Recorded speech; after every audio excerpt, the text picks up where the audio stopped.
નમસ્કાર મિત્રો, સ્વાગત છે તમારું અમારી ચેનલ અવનવી વાતો પર। મિત્રો, વિડીયોને અંત સુધી જોજો। જય શ્રી કૃષ્ણ, રાધે રાધે। શાસ્ત્રો અનુસાર 9 એપ્રિલથી ચૈત્ર નવરાત્રિનો પ્રારંભ થઈ રહ્યો છે। આ વર્ષે ચૈત્ર નવરાત્રિના દિવસે માતા રાણી ઘોડા પર સવાર થઈને આવી રહ્યા છે। એવું માનવામાં આવે છે કે માતા રાણીનું પૃથ્વી પર ઘોડા પર સવાર થઈને આવવું શુભ માનવામાં આવતું નથી। આનાથી ઘણા ગંભીર પરિણામો જોવા મળી શકે છે। ઘોડાને યુદ્ધનું પ્રતીક માનવામાં આવે છે।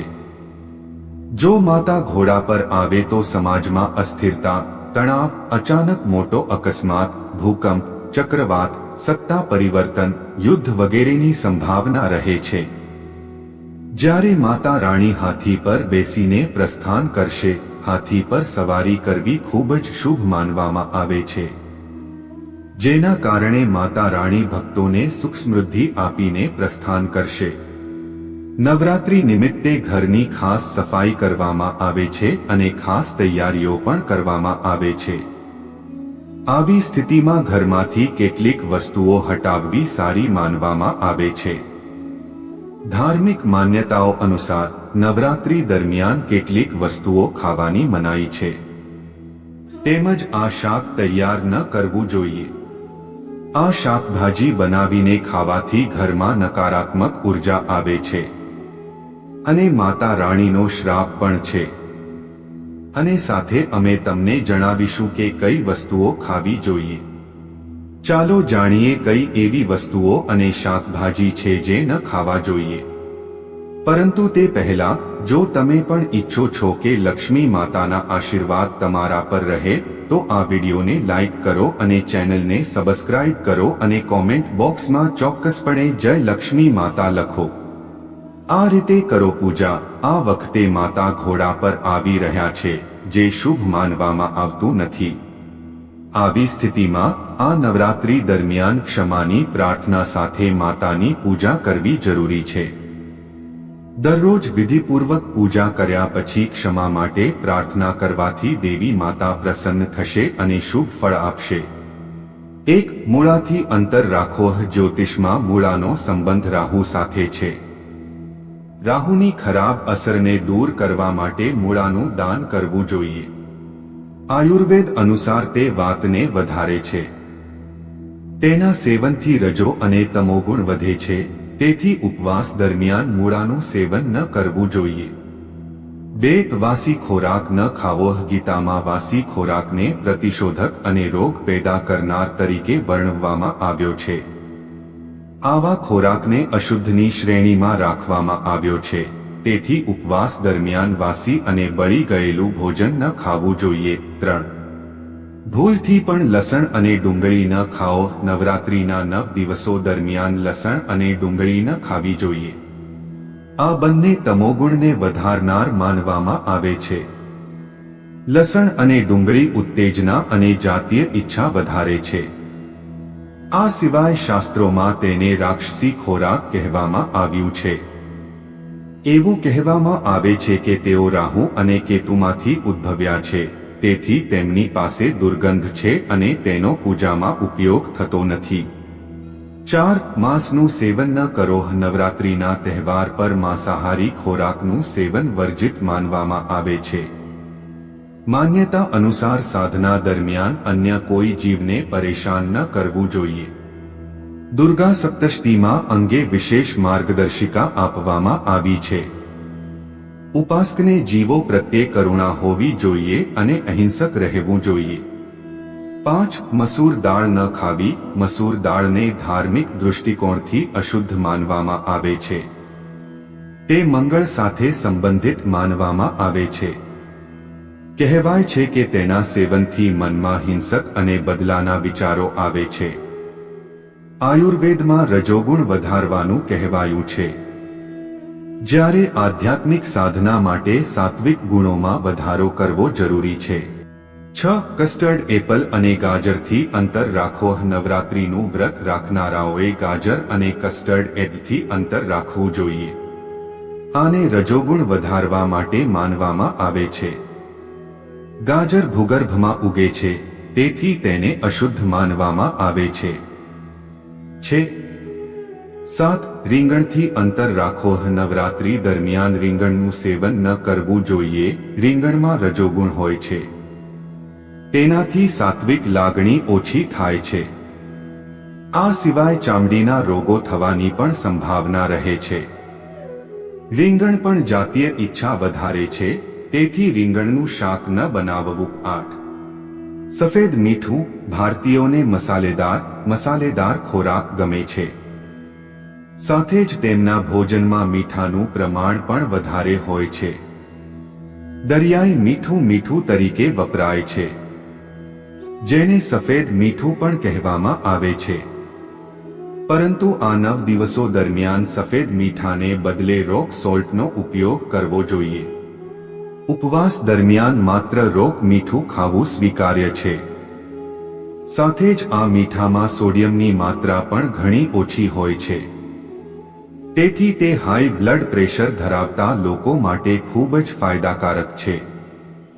તેથી નવરાત્રિના 9 દિવસો દરમિયાન ઉપવાસ દરમિયાન માત્ર રોક મીઠાનું સેવન કરો. 9 મસાલા પણ પ્રતિબંધિત છે. નવરાત્રિના ઉપવાસ દરમિયાન કેટલાક મસાલા પણ ટાળવામાં આવે છે, જેમાં હળદર અને ગરમ મસાલાનો સમાવેશ થાય છે. તે જ સમયે નવરાત્રી દરમિયાન જીરું પાવડર ખાવાનું ટાળવું જોઈએ. અજિત 10. અનાજ. જો શક્ય હોય તો નવરાત્રીના 9 દિવસો દરમિયાન અનાજથી દૂર રહેવું જોઈએ. તેમાં ઘઉં, ચોખા, સોજી, ચણાનો લોટ અને મકાઈનો લોટ સામેલ છે. રાગી, બાજરીનો લોટ હોય છે. ઉપવાસ દરમિયાન આ બધી વસ્તુઓનું સેવન સખત પ્રતિબંધિત છે. આવી સ્થિતિમાં આ 9 દિવસોમાં અનાજનું સેવન ન કરવું જોઈએ. ચાલો હવે જાણીએ નવરાત્રી દરમિયાન કઈ કઈ વસ્તુઓનું સેવન કરવું જોઈએ. 1. બટાકા. નવરાત્રી દરમિયાન મોટા ભાગના લોકો બટાકા ખાય છે. તમે બટાકાને બાફીને અને તેમાં રોક મીઠું ઉમેરીને ખાઈ શકો છો. નવરાત્રીના ઉપવાસ દરમિયાન બટાકા ખાવાથી પેટ ભરેલું રહે છે. ઉપરાંત બટાકામાં કાર્બોહાઈડ્રેટ્સ અને પ્રોટીન વધુ હોય છે. આવી સ્થિતિમાં ઉપવાસ દરમિયાન બટાકા ખાવાથી તમને ઉર્જા પણ મળશે. થાક અને નબળાઈનો અનુભવ બિલકુલ નહીં થાય. 2. શક્કરિયા. શક્કરિયા બટેટાનું એક સ્વરૂપ છે, પરંતુ તે સ્વાદમાં મીઠા હોય છે. જો તમે નવરાત્રીનું વ્રત રાખ્યું છે તો તમે તમારા ઉપવાસના આહારમાં શક્કરિયાનો પણ સમાવેશ કરી શકો છો. શક્કરિયા ખાવાથી vitamin C, vitamin B, calcium અને પોટેશિયમ મળશે. આ સાથે તમે ઉપવાસ કર્યા પછી પણ દિવસભર ઉર્જાવાન રહેશો. 3. આદુ. ઘણા લોકોને આદુની ચા ગમે છે.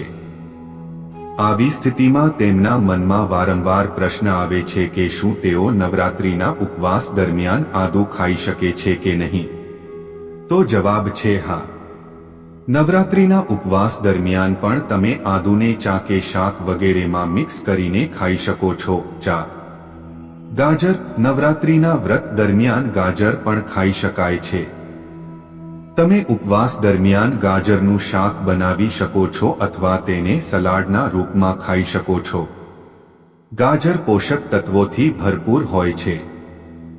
આવી સ્થિતિમાં ઉપવાસના દિવસોમાં ગાજર ખાવાથી તમારા શરીરમાં પોષક તત્વોની ઉણપ નહીં થાય. 5. કાકડી. કાકડીમાં પુષ્કળ પ્રમાણમાં પાણી હોય છે. આવી સ્થિતિમાં ઉપવાસ દરમિયાન પોતાને હાઇડ્રેટેડ રાખવા માટે તમે પાણીની ઉણપને દૂર કરવા માટે કાકડીનું સેવન કરી શકો છો. તમે કાકડીને સલાડ તરીકે ખાઈ શકો છો. આનાથી તમારી ભૂખ સંતોષાશે અને પાણીની કોઈ કમી નહીં રહે. 6. કાચા કેળા અને પપૈયા. નવરાત્રીના ઉપવાસ દરમિયાન તમે કેળા અને પપૈયાના ફળોનું સેવન કરી શકો છો. પરંતુ તમે ઉપવાસ દરમિયાન કાચા કેળા અને કાચા પપૈયાનું સેવન પણ કરી શકો છો. નવરાત્રીના ઉપવાસ દરમિયાન તમે શાકભાજી તરીકે કાચા કેળા અને પપૈયાનું સેવન કરી શકો છો. આ તમને પૂરતી ઉર્જા આપશે. 7. ડેરી ઉત્પાદનો અને શાકભાજી. પાચક શાકભાજીમાં ડ્રમસ્ટિક અને બોટલ ગોળનો સમાવેશ થાય છે. આ શાકભાજી ઉપવાસ દરમિયાન ખાવા માટે યોગ્ય છે. સાથે જ તમે પનીર, ઘી, ક્રીમ, ખોયા જેવા ડેરી ઉત્પાદનોનું સેવન કરી શકો છો. નવરાત્રિના ઉપવાસ દરમિયાન કરી શકો છો. આ સિવાય તમે નવરાત્રિના ઉપવાસ દરમિયાન તમામ ડેરી ઉત્પાદનો ખાઈ શકો છો. તમારે સવારે અને સાંજે દૂધ પીવું જોઈએ. આ સિવાય ચીઝનું સેવન કરો. પનીરને આછું શેક્યા પછી ખાઈ શકાય છે. તેનાથી એનર્જી જળવાઈ રહેશે.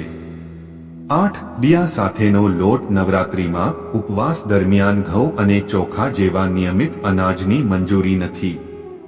આવી સ્થિતિમાં તમે પાણીની છાલનો લોટ અથવા રાજગીરાનો લોટ ખાઈ શકો છો. અને સામાન્ય સફેદ ચોખાને બદલે તમે સમાઈ ચોખા ખાઈ શકો છો.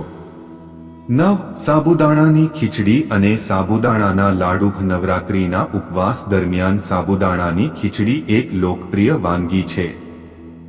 તે સાબુદાણા અને સૂકા કઠોળમાંથી બનાવવામાં આવે છે, જે પચવામાં પણ ખૂબ જ સરળ છે. ચોખા, અડદની દાળ, મગની દાળ, બંગાળ ગ્રામ અને ચણાની દાળ આ વાનગીના મુખ્ય ઘટકો છે. જો તમને કંઈક મીઠી જોઈતી હોય પણ વધુ પડતી ખાંડ કે લોટથી બનેલી વસ્તુઓ ખાવાનું મન ન થાય, તો સાબુદાણાના લાડુ એ બીજી લોકપ્રિય વાનગી છે જે તમે નવરાત્રિના ઉપવાસ દરમિયાન ખાઈ શકો છો. આ સિવાય નવરાત્રિ વ્રત દરમિયાન તમારે દરરોજ બધા ડ્રાય ફ્રૂટ્સ મિક્સ કરીને ખાવા જોઈએ. તમારે દરરોજ મુઠ્ઠીભર ડ્રાય ફ્રૂટ્સ ખાવા જોઈએ. તેનાથી તમારા શરીરમાં શક્તિ જળવાઈ રહેશે. તમારે રોજ શેકેલા મખાના પણ ખાવા જોઈએ. આ તમામ માહિતી જનહિતને ધ્યાનમાં રાખીને આપવામાં આવી રહી છે. તમારી આસ્થા અને આસ્થા પર જ્યોતિષ અને ધર્મના ઉપાયો અને સલાહ અજમાવો. વિડિયોનો હેતુ માત્ર તમને વધુ સારી સલાહ આપવાનો છે. અમે આ સંબંધમાં કોઈ પણ પ્રકારના દાવા કરતા નથી. મિત્રો, તમને અમારો આજનો વિડિયો કેવો લાગ્યો? અમને કોમેન્ટ કરીને જણાવો. જો તમને અમારો વિડિયો પસંદ આવ્યો હોય તો કોમેન્ટ બોક્સમાં જય માં લક્ષ્મી લખો. માતા લક્ષ્મી હંમેશા તમારા પર તેમના આશીર્વાદ વરસાવે. વિડિયોના અંત સુધી સાથે રહેવા બદલ તમારો આભાર.